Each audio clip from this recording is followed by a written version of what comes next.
सह नौ भुनक्तु सह वीर्यङ्करवावहै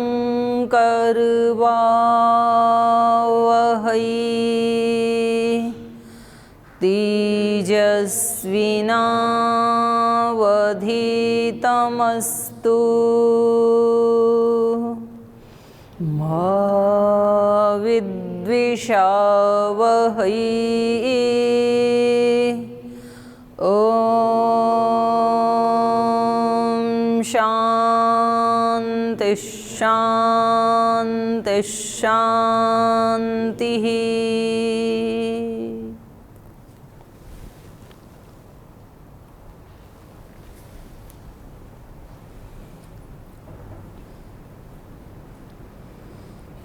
तो आज पुनः जीवन दर्शन की कक्षा में आप सभी का स्वागत है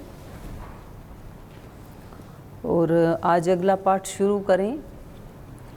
उससे पहले आपका कोई प्रश्न है तो आप पूछ सकते हैं। कोई प्रश्न आपका कुछ पूछना है पीछे की जो चर्चा चल रही है उसमें? सारा समझ में आ गया? हाँ जी, पूछिए रजनी जी।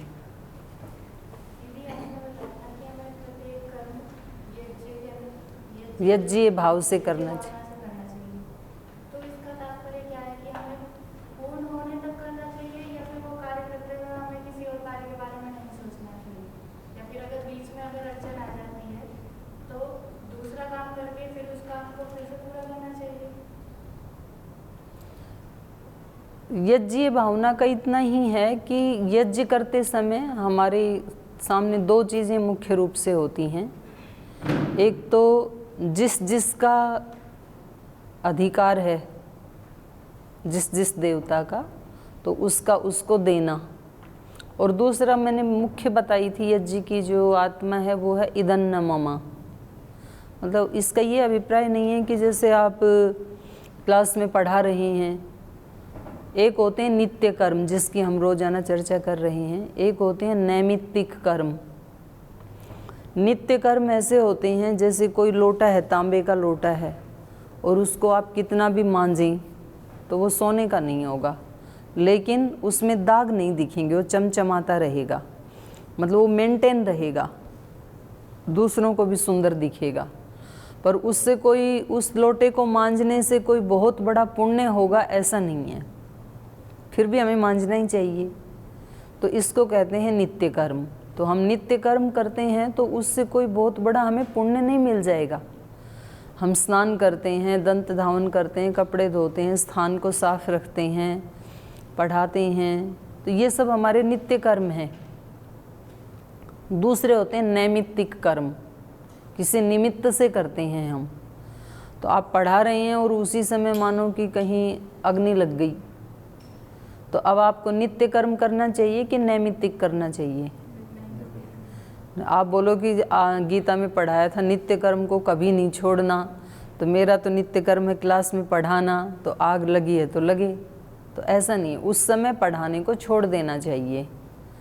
तो जो हम कभी पर्व मनाते हैं, कोई त्यौहार मनाते हैं, आज होली है, दिवाली है, आज रविवार है, आज एकादशी है, पूर्णिमा है, अमावस्या है, तो उसके निमित्त से हम कुछ अलग काम करते हैं। तो कभी भी बीच में आप कोई काम कर रहे हैं और कोई नैमित्तिक कर्म आ गया तो कोई बात नहीं, तो आप उसमें लग जाएं, पर उसको कर किस भावना से कर रहे हैं ये महत्वपूर्ण है। आप उसको पूजा के भाव से भी कर सकते हैं, आप उसको एक सामान्य रूप से भी कर सकते हैं, और आप उसको दुर्भावना से भी कर सकते हैं। मुख्य मोटे मोटे 3 तरीके हो सकते हैं। आप किसी कामना को अत्यंत दुर्भावना से भी कर सकते हैं।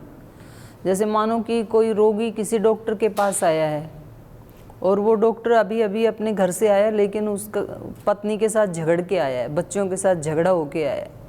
अब क्योंकि उसका पेशा है तो वो ऑपरेशन तो करेगा, लेकिन वो इतनी हड़बड़ाहट में होगा कि कभी कभी तो वो मतलब पेट में कॉटन छोड़ देते हैं, कभी कुछ वो ठीक से नहीं करते हैं, और उसको स्टिचिंग करते समय कभी ठीक से नहीं करते हैं। मतलब किया तो काम, लेकिन उसने उसकी भावना जो है वो उच्च कोटि की नहीं थी। दूसरा ये होता है कि ठीक है मेरा पेशा है, मुझे करना है, तो वो ठीक ठाक से कर देता है। और तीसरा ये है कि ये मेरा पेशा नहीं है, केवल ये कर्म ही नहीं है, मेरी ये पूजा है। और वो अपने सामने अपने भगवान को ही देखता है कि यही मेरे आराध्य हैं। भगवान को देखना है तो हम कहाँ देखें? शरीरों के माध्यम से ही भगवान दिखेगा ना। जैसे मैं आपसे बोलूं कि मुझे रजनी जी को देखना है, तो आप मेरे को दिखा सकते हो? मैं रजनी जी को देखना चाहती हूँ, तो कैसे दिखाओगे? बोलो आप। आप बोलोगे जी मैं बैठी दिख नहीं रही आपको, ये जो बैठी है कुर्सी पे यही तो रजनी है, ऐसे तो आप बोलोगे ना। लेकिन ये तो शरीर है, क्योंकि कोई एक ऐसी चीज है जिसके निकल जाने के बाद फिर इसको रजनी नहीं बोलते, फिर डेड बॉडी बोलते हैं इसको। लेकिन उसके अतिरिक्त उस जिसका ये नाम है, जिस आत्मा का ये नाम रखा गया है, उसको दिखाने का और कोई तरीका भी नहीं है। आप शरीर के अतिरिक्त और उसको कैसे दिखा सकते हैं? क्योंकि आँखों से देखने का वो है नहीं कि जो आप निकाल के दिखा सकें, निकाल सकते नहीं हैं। निकाल भी दो तो देखने वाला देख नहीं पाएगा, तो उसका कोई तरीका ही नहीं है और दिखाने का, तो कोई आलम्बन लेना ही पड़ेगा। तो ऐसे ये सारा ब्रह्मांड की जितनी भी मूर्तियां हैं ये क्या हैं? भगवान का ही शरीर है। तो ऐसे वेद में बताया है कि पृथ्वी ही उसके पैर हैं, ये अंतरिक्ष ही उसका उदर है, ये जो द्युलोक है वो उसका सिर है, ऐसे बताया। खुद वेद ने ही बताया कि यही मेरा स्वरूप है। तो यही मेरा स्वरूप है। तो ये जो शरीर दिख रहे हैं, एक्चुअली ये आत्मा को दिखाने का एक जरिया हैं तो हम सब एक ही। लेकिन ये जैसे हमने कपड़े अलग अलग पहन रखे हैं ना, जैसे मैंने भगवा पहन रखा है, आपने कोई दूसरा, एक ने वाइट पहन रखा है, तो ऐसे ये शरीर भी कपड़े ही हैं हमारे। तो कपड़े केवल अलग पहन रखे हैं हमने, बाकी शरीर तो एक ही है ना सबके। तो आत्मा सबका एक ही है, लेकिन उसको दूसरे शरीरों में देखने से पहले खुद के शरीर में देखना पड़ेगा। और खुद के शरीर में देखने के लिए अपने शरीर से भी अलग हटके, अपने जैसे आप मेरे को इस समय पढ़ाते हुए देखते हैं ना, ऐसे ही आपको अपने आप को भी क्लास में पढ़ाते हुए देखना है। आप पढ़ा रहे हो ना, मतलब शरीर पढ़ा रहा है, तो अपने शरीर को भी ऐसे देखना है जैसे मेरे वाले शरीर को देख रही हैं। और कोई भी काम करते हुए आप चाहे खाना खा रहे हैं तो खाना खाते हुए जैसे दूसरे को देखते हैं, ऐसे कभी अपने आप को भी देखें। ये देखने वाला मैं हूँ आत्मा, और ये शरीर अभी खाना खा रहा है, अभी ये शरीर पढ़ा रहा है, अभी ये शरीर कुर्सी पे बैठ के बातें सुन रहा है, कोई दूसरा बता रहा है, अभी ये शरीर कुछ बोल के दूसरे को बता रहा है। ये जो अवेयरनेस है, इसका नाम है यज्ञीय भावना। तो उसको आप भक्ति भाव से करना, ऐसे बोलें, या उसको ज्ञान पूर्वक बोलें, या उसको कर्म योग बोलें। कर्म तो सभी कर रहे हैं, कोई भी प्राणी ऐसा नहीं है, एक चींटी भी खाली नहीं रहती है। आपने देखा चींटी इधर से इधर, इधर से इधर घूमती ही रहती है। उसको इधर से रोके तो फिर उधर जाएगी, फिर उधर से रोके तो इधर जाएगी, इधर से रोके तो, मतलब उससे कोई पूछे ऐसी भी क्या जल्दी है, थोड़ा रुक जाओ, ये आपको कौन सा मतलब ऐसा बड़ा काम आ रहा है, लेकिन एक क्षण के लिए भी नहीं रुकती है वो। और आप उसको ऐसे भगाओ तो फिर और दौड़ के इधर आती है।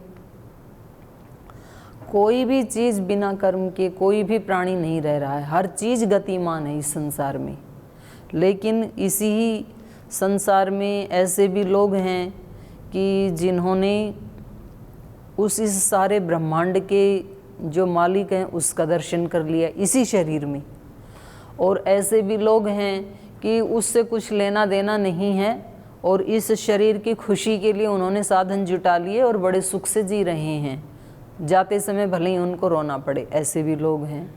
कुछ ऐसे भी लोग हैं कि जिन्होंने उसकी तो बात ही छोड़ो, इस शरीर की खुशियों के लिए भी कुछ कमाई नहीं की, फिर वो रोते धोते ही रहते हैं, हमेशा परेशान ही रहते हैं। और इसी शरीर को प्राप्त करके कुछ ऐसे भी लोग हैं जिनको कपड़ा पहनना भी नहीं आया आज तक, नंगे ही रहते हैं। तो हमने इधर अंडमान निकोबार एक बार जाना हुआ, तो वहाँ जनजातियाँ हैं कुछ, तो उनके पास गए, समुद्र से तो दूर से पत्थर मारते हैं वो मनुष्य को देख के, उनको लगता है ये कहाँ के लोग आ गए। और उन्होंने अपने वो बना रखे हैं लकड़ी के धनुष बाण छोटे छोटे, तो उससे वो मारते हैं, मतलब आने नहीं देते अपने पास। मतलब उनको कौन सिविलाइज करे, अभी भी हैं आज की तारीख में। और इधर मध्य प्रदेश में हमने देखा, छिंदवाड़ा एक ज़िला है कमलनाथ जी का, तो उसमें 10-12 किलोमीटर नीचे हाँ, तो वहाँ वो मतलब छोटे, उनका कद छोटा है, वो ज़मीन के अंदर 12 किलोमीटर नीचे। हाँ, मतलब अब तो वहाँ पर कुछ दुकानें भी खुल गई हैं, पहले वहाँ कुछ नहीं था, अभी कुछ छोटी मोटी दुकानें खुल गई। पहले उनको नमक भी लेना है तो वो बाहर आते थे, और उनको बाहर की इतनी विचित्र दुनिया लगती थी, ये कौन सा लोक है।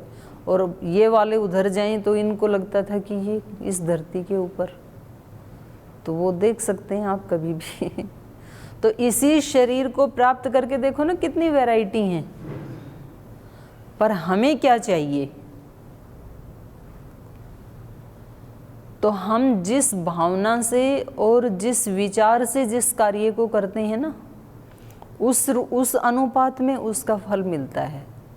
काम सब वो ही करते हैं, लगभग वो ही हैं। थोड़ा सा मतलब एक ही पेशे को करते हुए भी, जैसे डॉक्टर सब वही काम करते हैं, मरीजों का इलाज करते हैं। अध्यापक सब वही काम करते हैं पूरे देश में। एडवोकेट सब वही काम करते हैं, लेकिन तो भी उनके जीवन में परिवर्तन देखा जाता है। कुछ बहुत उच्च कोटि के साधक हो जाते हैं, टीचर में भी। कुछ ऐसे होते हैं कि उनको कभी फांसी का फंदा लगाना पड़ता है, आत्महत्या भी कर लेते हैं। जो दूसरे का निर्माण करने वाले थे, वो अपने जीवन की समस्याओं को फेस नहीं कर पाए। ऐसे भी लोग देखे हमने कि जिनको चारों वेद कंठस्थ थे और उनके जीवन में कोई समस्या आई और वो अपने जीवन की समस्या को फेस नहीं कर पाए, और मतलब जीवन ही ख़त्म हो गया। ऐसे लोगों को भी देखा।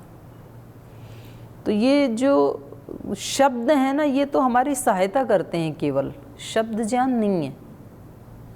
ज्ञान का मतलब तो ज्ञान ऐसा होता है जिसको कभी भुलाया नहीं जा सकता, और शब्द ऐसे हैं कि ये ऐन मौके के ऊपर हम भूल जाते हैं। ठीक जब मौका आता है ना, उस समय धोखा दे देते हैं, क्योंकि शब्द क्या है? एक विचार है शब्द तो, और विचारों का स्वभाव है लहरों की तरह से। ये तो लहरें बदलती रहती हैं ना नदी में, एक के बाद दूसरी, तीसरी, चौथी। इस समय हमें ये लग रहा है कि हम गीता पढ़ रहे हैं और कितने अच्छे अच्छे विचार हैं, तो हमें लगता है कि सब चीज़ें हमारे सामने बिल्कुल स्पष्ट हैं। लेकिन गीता की क्लास ख़त्म होते ही जब हमारे सामने परिस्थिति आती है, उस समय ये वाला बदल जाता है विचार, उस समय दूसरा विचार होता है। तो विचार तो बदलते रहते हैं, लेकिन ज्ञान कभी बदलता नहीं है। ज्ञान कभी बदलता नहीं है, और ज्ञान में कभी विकृति नहीं आती है। दो बातें, जैसे किसी बच्चे का बचपन में अग्नि में हाथ डाल दिया ना, अब वो जीवन भर कभी अग्नि में हाथ नहीं डालेगा, क्योंकि ये उसकी अनुभूति है। उसको पता है, पहले माँ 100 बार उसको बता चुकी थी कि बेटा अग्नि के पास मत जाओ ताता। उसको समझ में ही नहीं आया ताता। फिर एक दिन उसने डाल ही दिया, माँ ने सोचा इसको डाल ही लेने दो। अब उसको बताना नहीं पड़ता ताता, अब वो उसको देखते ही दूर भागता है। इसको कहते हैं ज्ञान। वो कभी विकृत नहीं होता। जो एक बार समझ में आ गया है ना, हमें पता है कि हमें विष पीते ही हम मरेंगे, तो कभी किसी ने ट्राई नहीं की कि थोड़ा सा चख के देख लेता हूँ। तो एक जो अनुभौतिक ज्ञान होता है ना, उसके बारे में कहा है। तो हमारे कर्म वैसे ही होंगे जैसा हमारा ज्ञान है।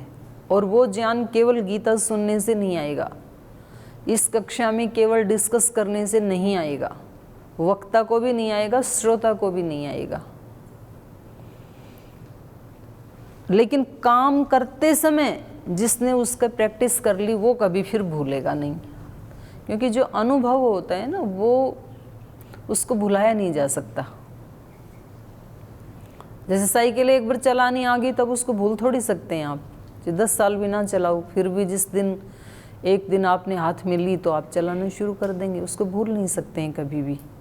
तो हमें हमारे कर्म कैसे करने चाहिए, किस भावना से कर रहा हूँ, तो ये हम सब के लिए, हम जितने भी यहाँ बैठे हैं मुझ समेत, कल हमें कम से कम 5 काम आपको ऐसे करके आने हैं, होमवर्क है ये कि जिन कामों को आपने 100% पूजा समझ के किया, भक्ति समझ के किया, पूर्ण समर्पण के साथ किया और पूरी अपनी आत्मा को डाल दिया उसको करते समय, ऐसे कोई 5 काम आपको करके ही आने हैं। कोई भी करो आप, भले ही आप स्नान कर रहे हैं ना, तो आपको स्नान ऐसे करना है कि जैसे आप साक्षात भगवान का ही रुद्राभिषेक कर रहे हैं।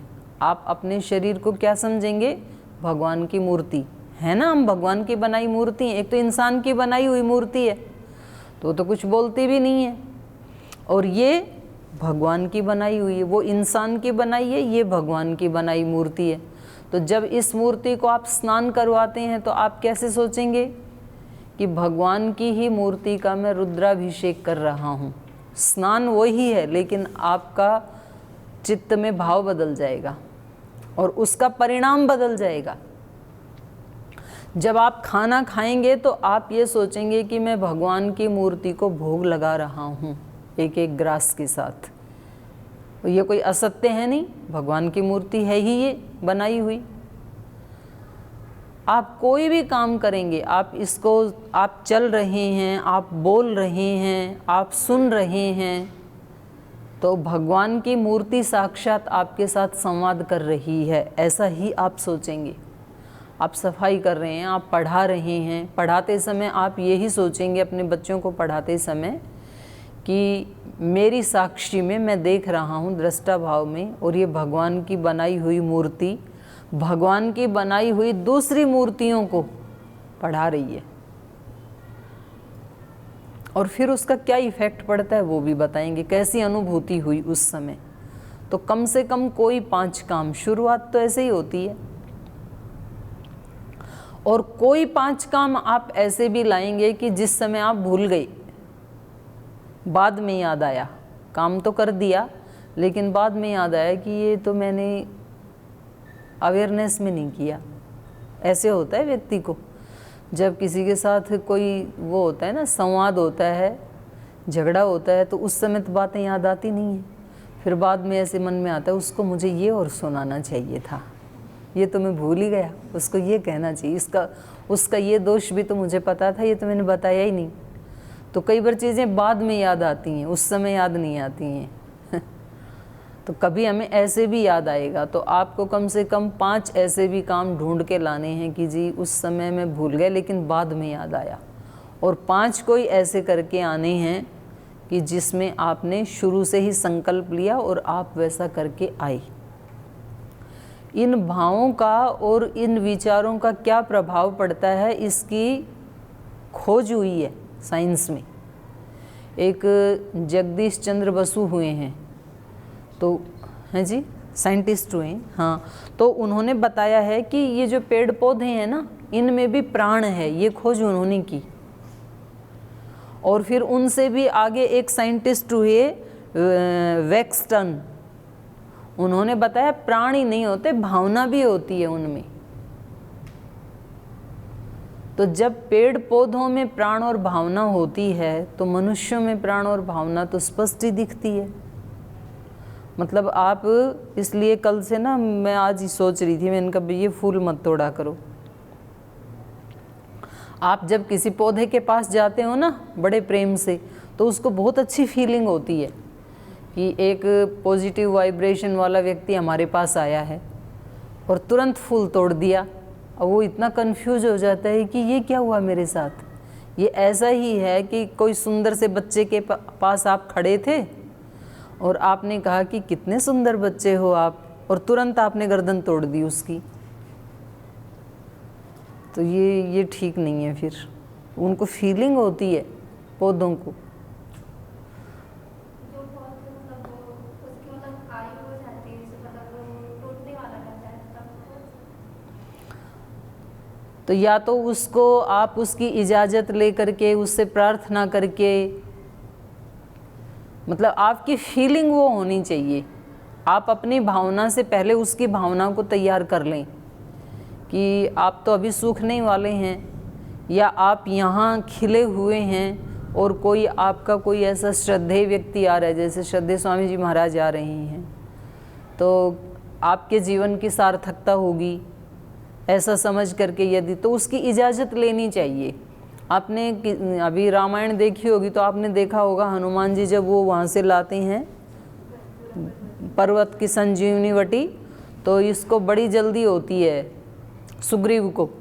वो कहते हैं कौन सी है, बोली ये है संजीवनी वटी। वो तुरंत उसको लेना चाहते हैं, तो उन्होंने मना किया, वैद्य ने, बोले ऐसे नहीं तोड़ना, पहले उसकी स्तुति करो, उससे आज्ञा लो और उसको बोलो कि आपकी आज बहुत सख्त ज़रूरत है, क्योंकि आपके सदुपयोग से एक ऐसे वीर को प्राण मिलेंगे कि जो बहुत बड़ा काम करेगा मानवता के कल्याण का।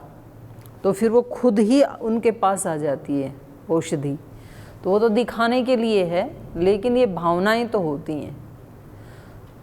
आप किसी पौधे के पास कितने प्रेम से उसको पानी दे रहे हैं, उसमें केले के छिलके डाल रहे हैं, उसमें खाद गोबर डाल रहे हैं, तो वो खिलता है।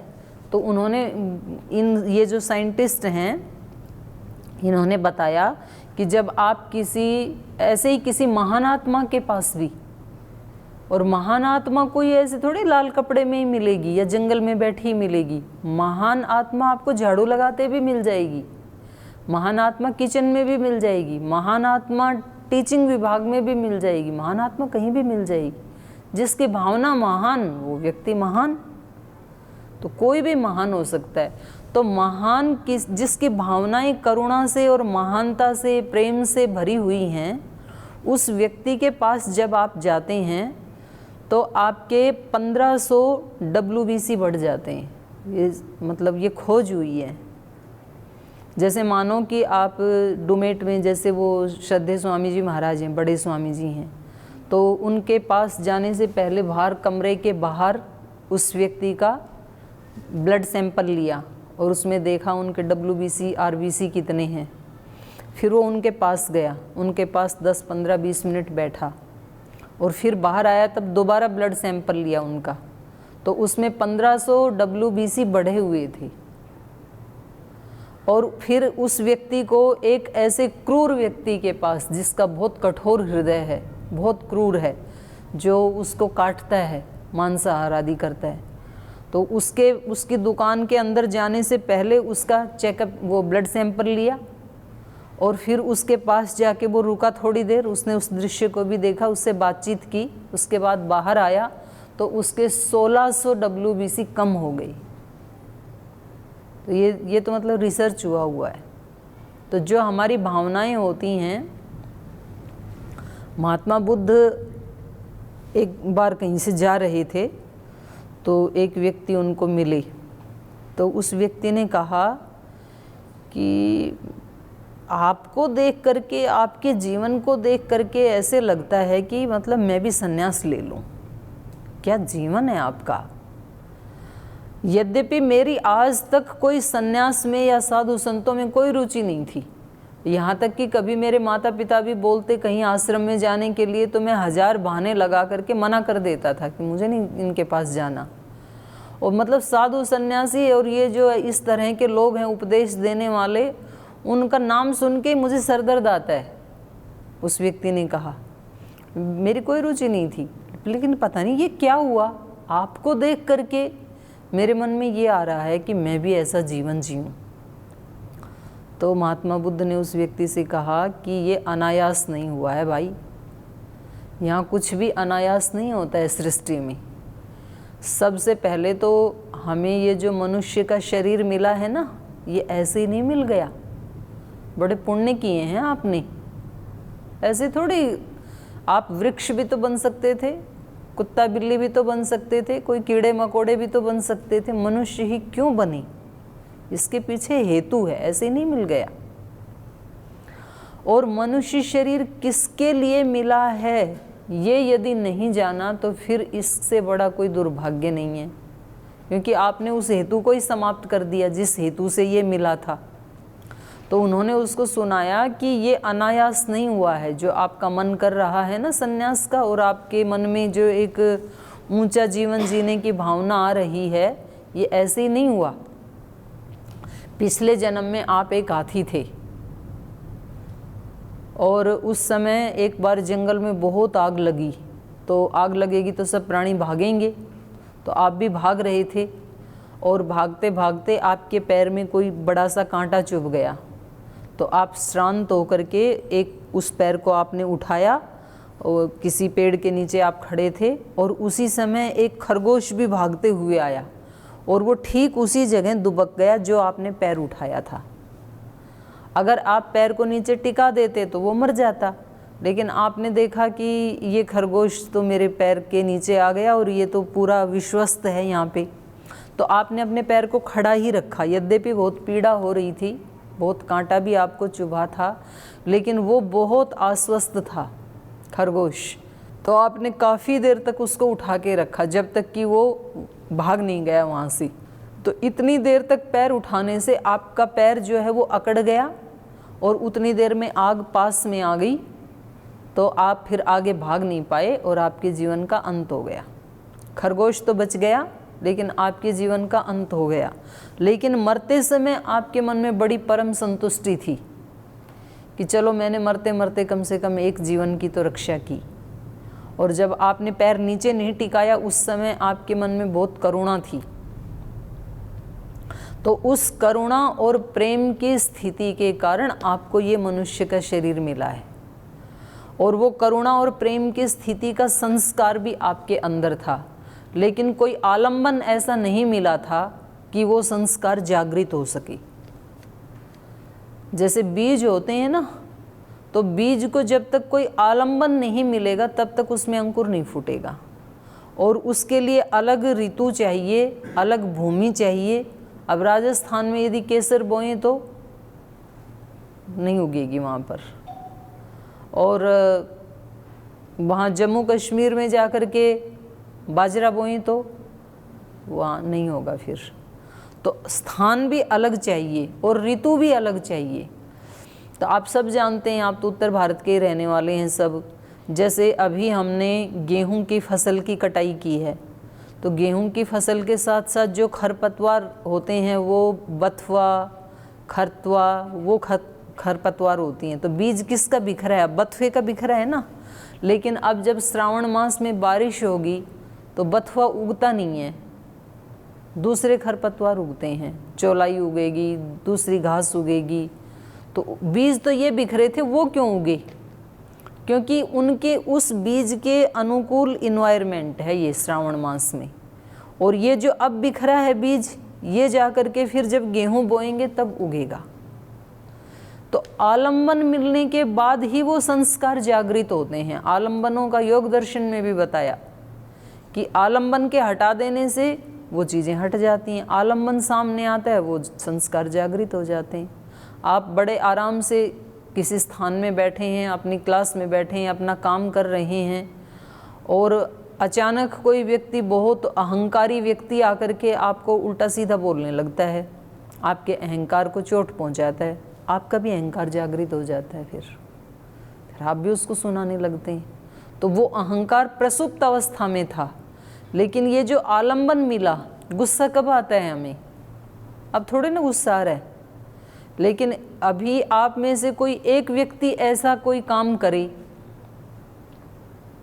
तो वो आलंबन मिल जाएगा, तो वो जो हमारे अंदर गुस्सा है वो अभिव्यक्त हो जाएगा।